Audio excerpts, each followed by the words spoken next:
Today, I continue to read from the book, Get Us Out of Here. It was an interview of Maria Simma by Nikki Eltz. And now I've been reading about what the poor souls have dictated about various topics.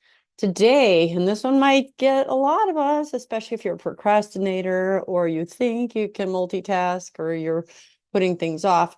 Today, we're reading about what the poor souls said about good use of time. Only once in eternity will you recognize what you did with your time during your life, with all the years, days, and hours, and what you could have done with them. There too, you will recognize what chances you missed during life to make everything good. And once there in eternity, it will be too late. What would people not do to start a new life if they knew what eternity was? And here are some more lines to remember. Long is not eternal, but eternal is long. This is a true yet serious thought. Pick roses while they bloom, for tomorrow is not today. Let no hour slip by, for this time is fleeting. We build many firm houses, and are in them only as guests. But for where we will be eternally, we build very little. God gives you time so that you can progress with your souls. Man wanders through life but once, and not a second time, as is taught by many today. This is wrong. God gives us only one time to live here on earth. It is Satan's trickery to think that you've been on earth before, or that one comes to earth again in another body. These are falsehoods. What great things could one make out of time? What treasures could one win or lose? Costly and short is time. It does not come again. Fulfillment of God's will must be the password for your entire lives. Why does man dive into time-bound things? Because he thinks so little about eternity. Seek in everything to fulfill God's will. Do not get disturbed if you make mistakes over and over. What is important is always to get up again and to start anew. To err is human. Getting up again is blessed. And to stay in sin is satanic. Recognize in humility that you are sinful, but no one need despair if he falls over and over, because Christ died on the cross for us so that we can get up repeatedly. Most of our falls are due to weakness, superficialities, carelessness, but seldom malice. So do not get disturbed about your own faults, and much less about those of others. Do not judge others. Those who do so again and again are those who should work on themselves the most. A good word can heal.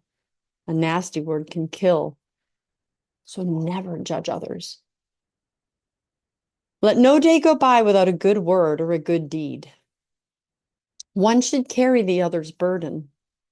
Only in this way is the law of Christ fulfilled. If only everyone was eager never to judge another, to sow peace where conflict exists, and only to pass on the good about another, but never a mistake. Take care only to help the other in this manner, but never to injure him. Then there would never again be a war.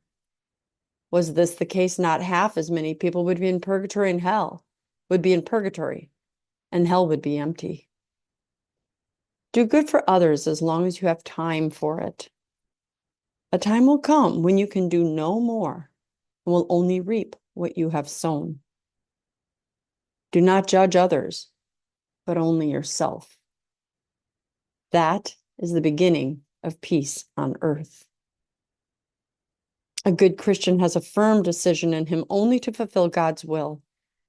He is kind and gentle to his brother. He always turns back to God in humility and simplicity. He gets used to tolerating the mistakes of others and his own. You must work yourself forward from mediocrity to holiness. Many wish to be good Christians, but to strain for holiness, that seems too much for them. And still, God's church needs truly holy and not merely somewhat holy men. The tide of ruin is stronger than the mediocre. So how should it be conquered? By mediocrity. It is so important to be loyal in small matters because it strengthens humility and leads to great things. In small things, the great truly show themselves. The strict fulfillment of small duties takes no less power than do heroic acts. Small things add a lot more to the total sum of a man's good than do the large ones. He who is loyal in small matters is also loyal in great matters. He who is disloyal in small matters is also disloyal in the great. So how are you using your time? Are you judging others? Are you judging yourself? Are you too hard on yourself? Are you too hard on others? Do you keep getting back up? Time is such a precious commodity. You may not be the wealthiest person in the world. Everybody has a different amount of money, but God gave every one of us the same 24 hours in our days. Only you have the choice how to spend those hours, and you will be judged for them.